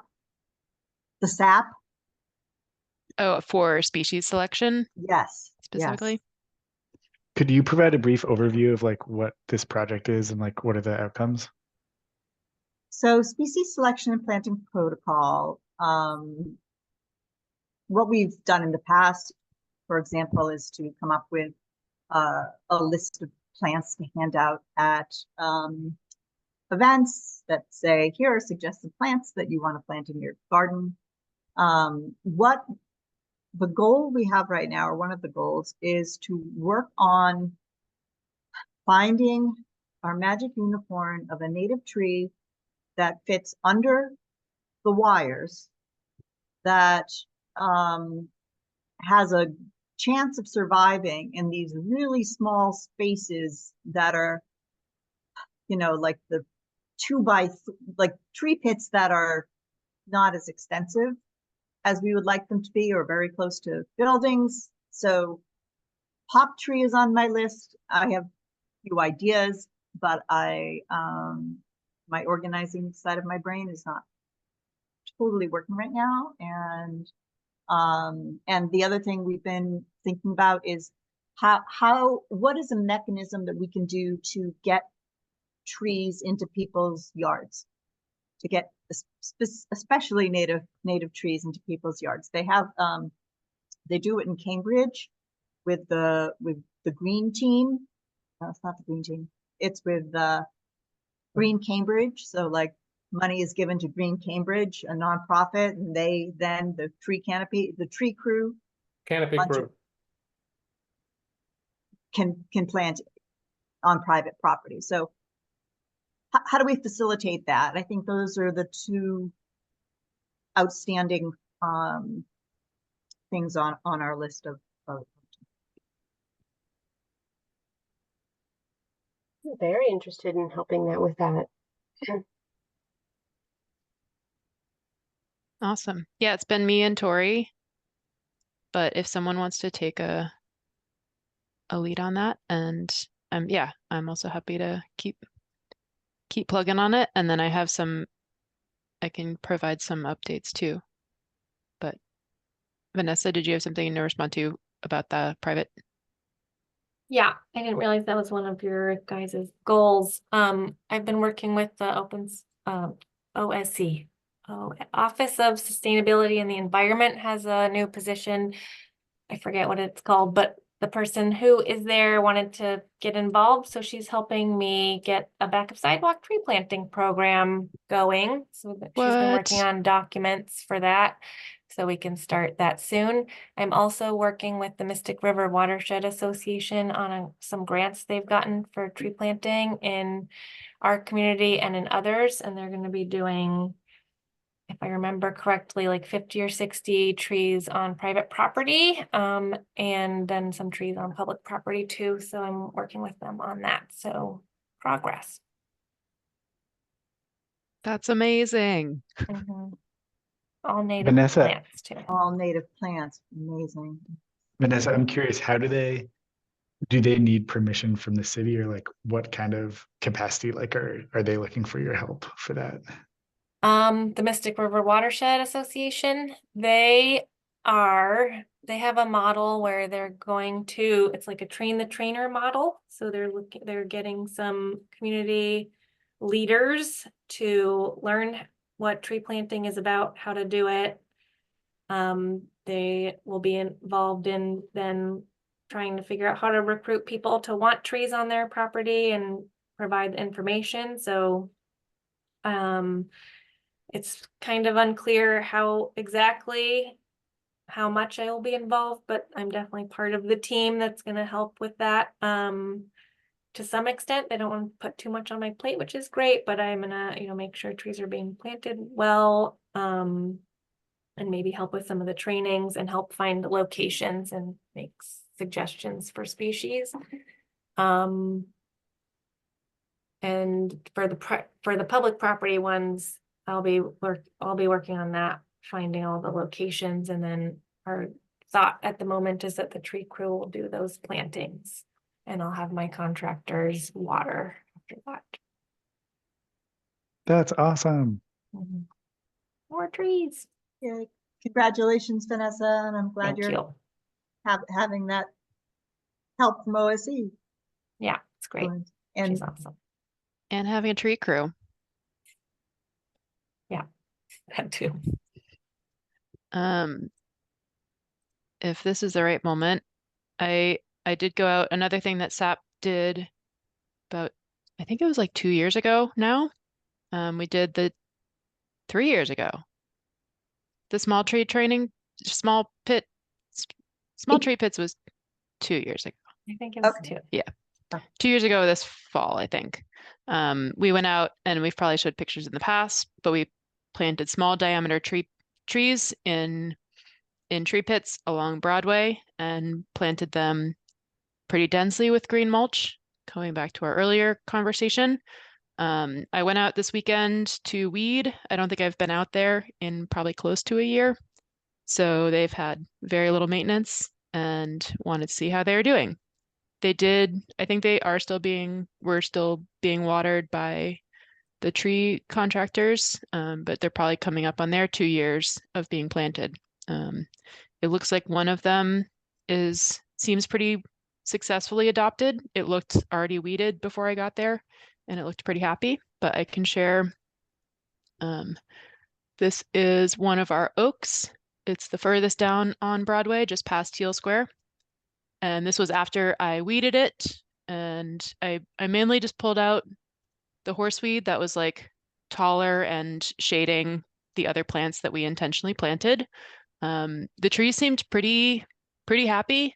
I didn't take a picture of like the thickest part, but it definitely seems like it's grown. It kind of looked like someone jumped in the tree pit. Everything was kind of like pushed out to the side. So I tried to like stand everybody back up and zip tied some things together and did some weeding, but you can see the coreopsis poking through, and things were looking pretty good. There was a tree of heaven starting to grow out of the corner, so I tried to rip that out, but it was like between the 2 curb cracks, and I was like, I can't get in there.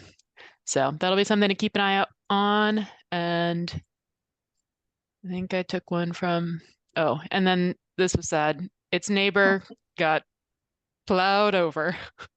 But I did there's this little blue stem that was doing fabulously. And so I brought my shovel and I planted it in the space that people had jumped on. So, and then Vanessa let us know that I think we can plant a new one here, or maybe not here if people really want to put asphalt in this area. No, it was just a mistake. We're putting it back. Cool. And yeah, so I was thinking, do we want to do, this was Atilia, which I think was doing okay the last time I saw it, but I don't know if other people have seen it in the last year more recently. I don't know. Can't recall. I want to put that in a slide deck or something. Like we say It's really sad. but Really like sad. The urban environment is a hard place to be a tree. And Yeah. usually I mean like you're growing in a concrete box and having salt poured on you. But this is over the top. Yeah. Yeah. Like This, some I big That's sumac, or is that a bunch of tree of heaven? this is, yeah, that's definitely a tree heaven. This is the little blue stem that I saved. And it was amazing, as I was like shoveling it out, I like happened upon a water bottle that was in there, like in the dirt. And it was just like, it's amazing the things that are in I also picked out probably this much trash from the other tree pit. Luckily there's a trash can across the street.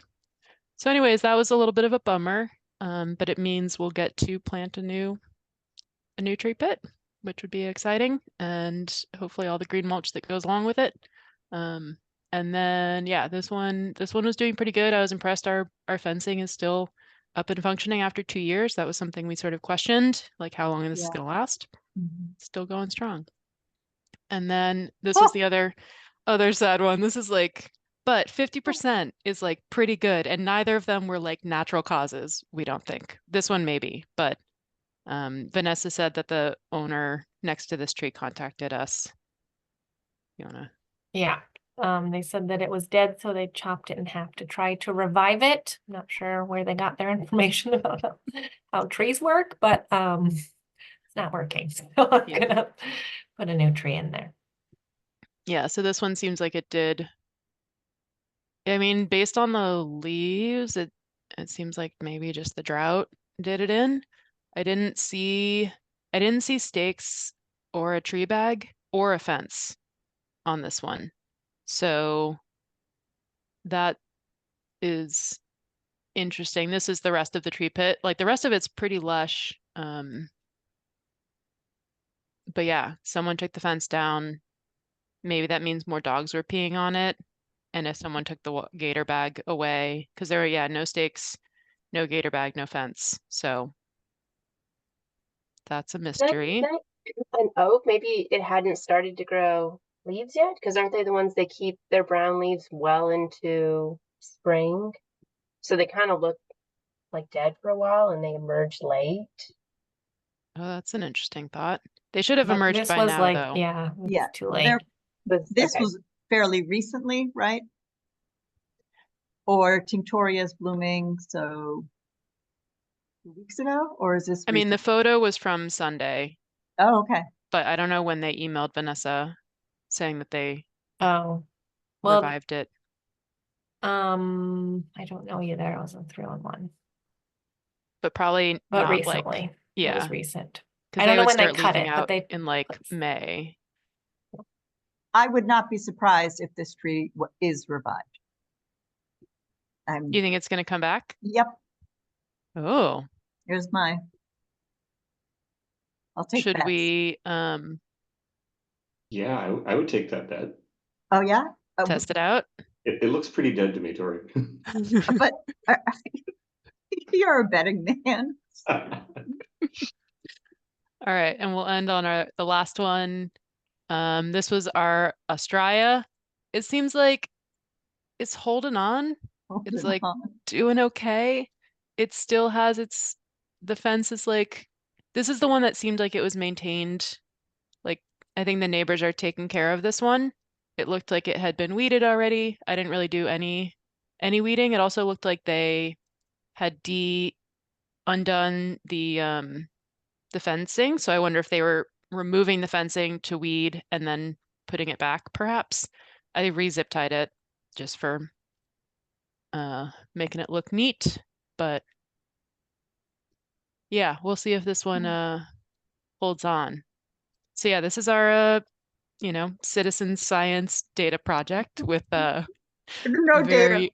very informal observation. And if other people want to go check on these throughout the year, that is more than encouraged.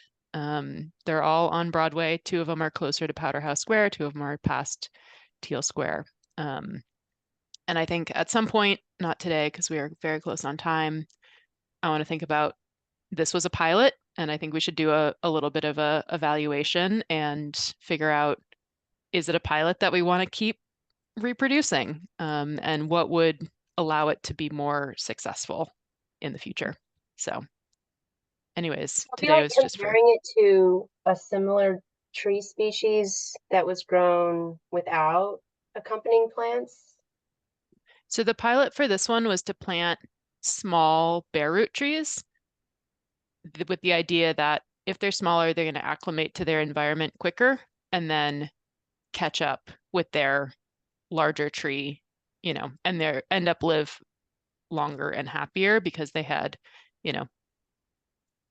I don't know why I keep thinking of this analogy, but like the younger you adopt a kid, you know, they have more time to grow up. That's a terrible analogy. Please don't tell anyone I said that. But like get them started in their final resting place sooner and they will adapt to this very harsh urban environment.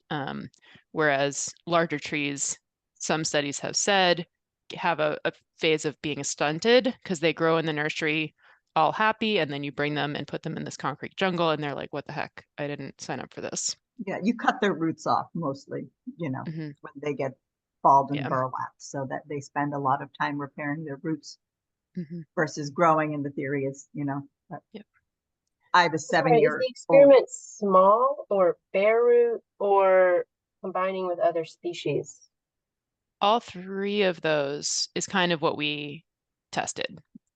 You did not have a control or anything. This is Yeah, it is not hard science. There was a hypothesis and there was implementation, and there was a lot of enthusiasm, but I don't think we can call it science. If you go all the way back to the minutes, the turning point in the conversation was when we realized it was not a scientific experiment. Yep, that is. And that was the point where the PhDs and the science adjacent people in the room relaxed substantially and just rolled with it. I see Vanessa nodding. But yeah, to my eye, the real experiment was, can we have a couple tree pits and like do a thing? And the answer to that is yes. And we circled back, and now we've got. But yeah, this is not hard science at any kind of. It's we move too many things at once.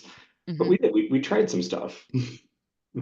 Yeah, that's it. We did a thing. We did a thing. And should we do it again?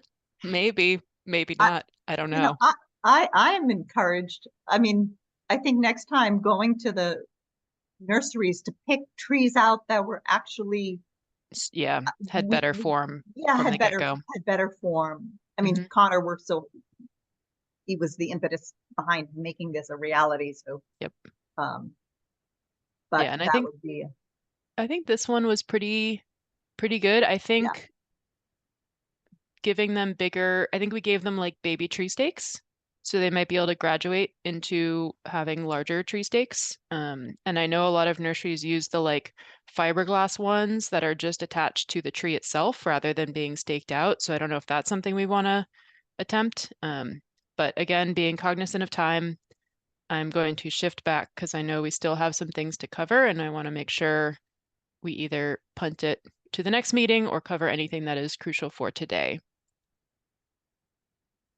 But did I hear enthusiasm from Ali about joining SAP and helping us think about if this is something we want to keep doing in a potentially more scientific or less scientific way? Yeah, I'm interested in studying which species would be good in different environments, what benefits they have. Awesome. So what I'm asking for is someone to send out the when to meet, sort of be the captain of this working group. And I would love to participate. Yeah, so it sounds like my left brain is not accessible at the moment.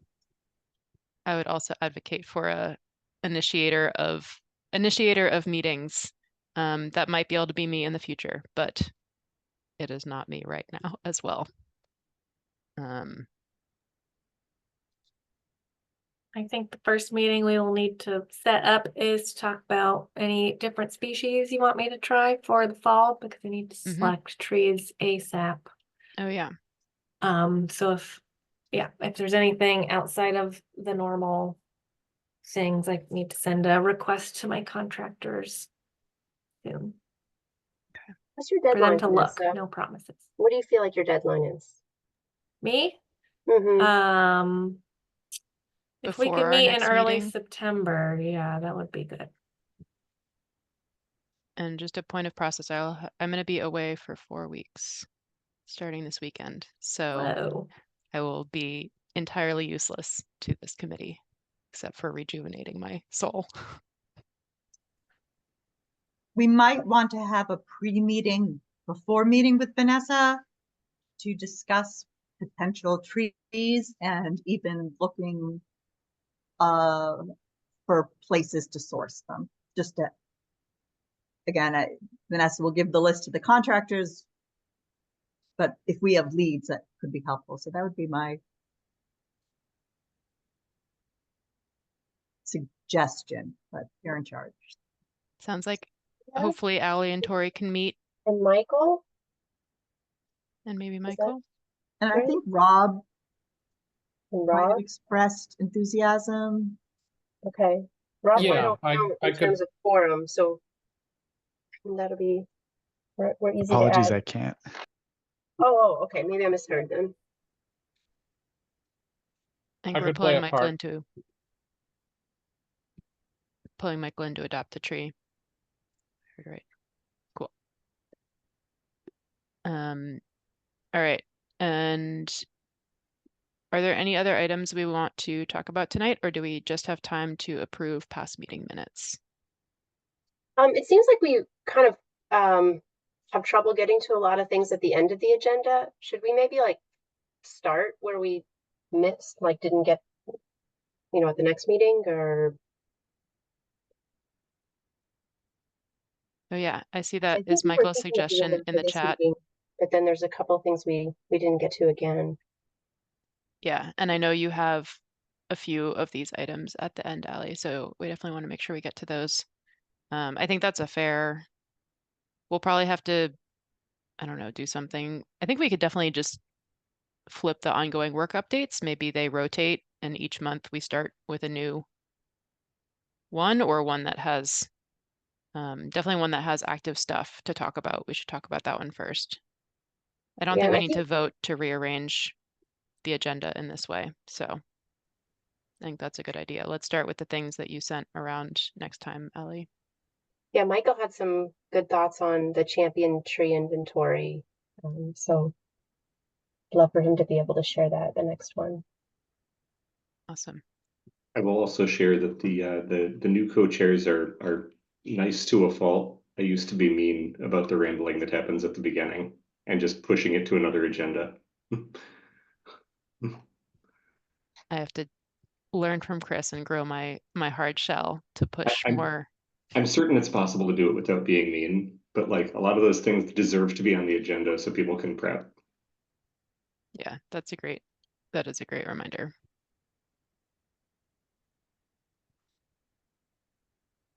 All Yeah. right. The With that agenda being, is not sacred. You can change it. yeah, it's a good reminder too. And I wonder if some of the ongoing city updates too, I think they're good to review. I don't know. All right, but being respectful of our time today, is it okay if we move to our approval of meeting minutes from previous meetings? And is it okay if I do they each need their own vote, or can I do both of them together? Can do them together. All right, great. Let's approve the meeting minutes from July 20th and July 18th. I will go down a roll call vote. Motion to approve both Oh. meeting minutes. Thank you, Vanessa. Do we need a second to? We do. Or you were this. Well, I don't know if you can start that. I don't know. Just in No. case. I make the motion. Any second. Marianne seconds. Excellent. All right. Roll call vote in non-alphabetical order. Vanessa. Approve. Marianne. Approve.